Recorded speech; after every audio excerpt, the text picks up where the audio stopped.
The Genius Files, Mission Unstoppable, written by Dan Gutman.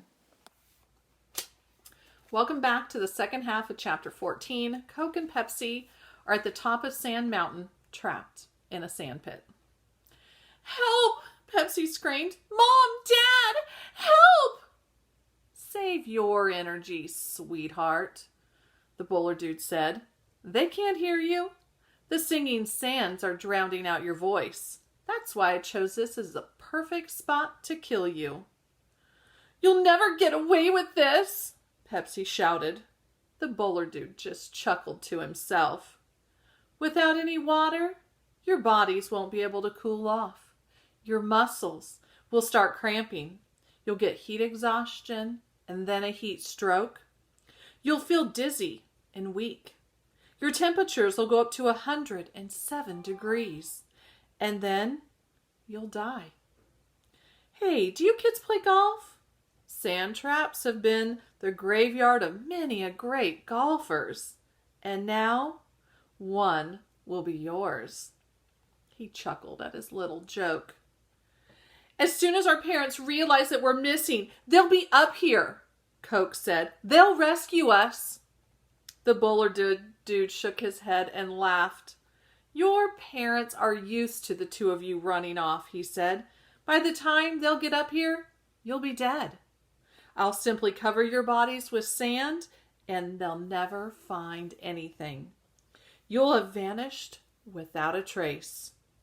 Pepsi was crying now, and Coke was on the verge. He looked around desperately for a way to get out of the pit. "What did we ever do to you?" Pepsi sobbed. "Nothing. I just do what I'm told, sweetheart." "By who?" Coke asked. "Who's paying you?" "That's my business," the bowler dude said. Coke eyed the sword on the bowler dude's hand. If only he could get a hold of that sword. "What's with you and all of these old-time weapons?" Coke asked. "Swords, blowguns. What, are they afraid to trust you with a real gun?" "I'm kicking it old school," the bowler dude explained. "There's something elegant about the weapons from before the age of gunpowder. Killing with a gun and dropping bombs from planes is just too easy." "You're crazy!" Pepsi shouted through her tears. The bowler dude ignored her. He took a plastic water bottle out of his pocket and he made a little show of leaning his head back and draining it slowly. "It's pretty hot up here today, huh?" he said, and then tossed the empty water bottle into the pit. "Must be over 100 degrees. "That's littering," Pepsi hollered at him. "Don't you care about our environment?"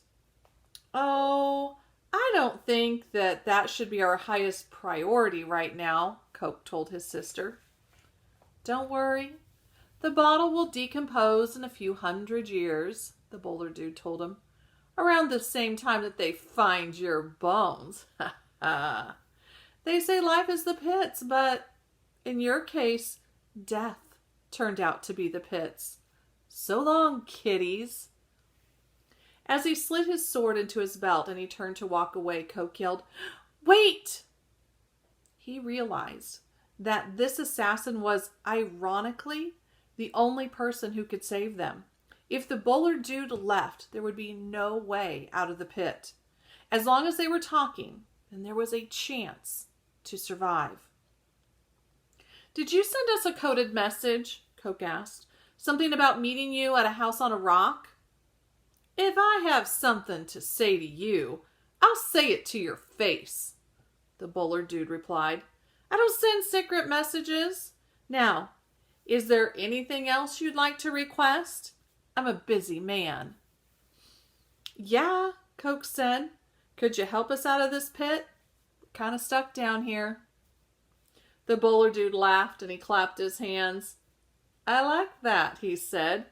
"You retain your sense of humor, even as you're going to die. I'm sure we would have become friends if I hadn't had to kill you." "I told you we should have brought that frisbee," Pepsi said to her brother. Yeah, a lot of good that would have done.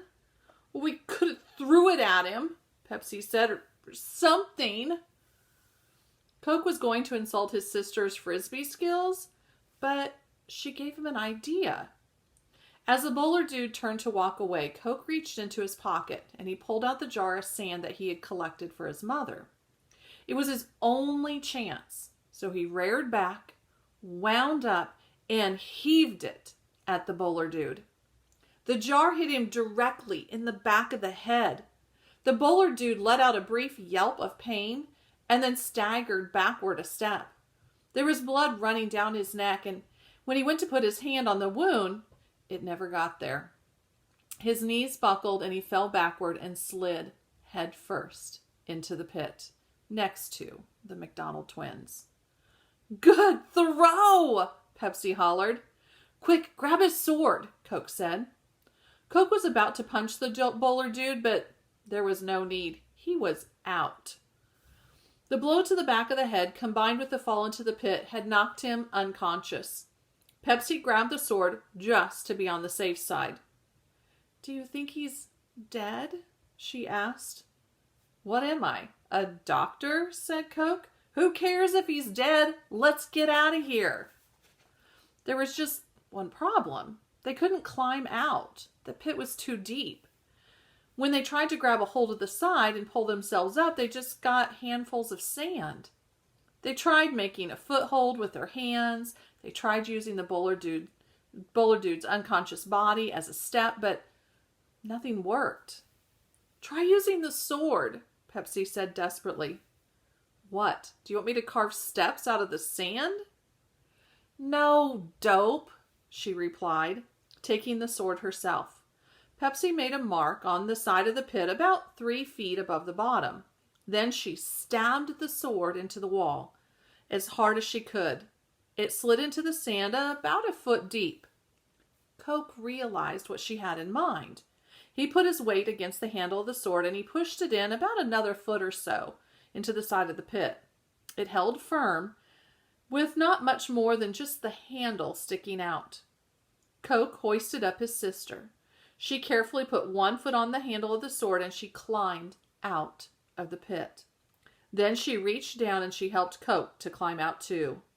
They looked into the pit one last time to see the bowler dude lying there, motionless. I've played in the sand enough for one day, Coke said. Yeah, she agreed. Let's blow this pop stand. When they finally got back down to the parking lot, their parents were waiting impatiently. What took you so long? Mrs. McDonald asked. You were up there for a long time. Did you kids have fun? Dr. McDonald asked. What was it like up there? Did it sound different?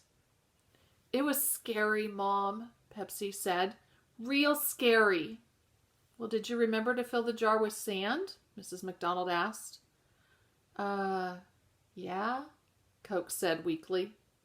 So, where is it?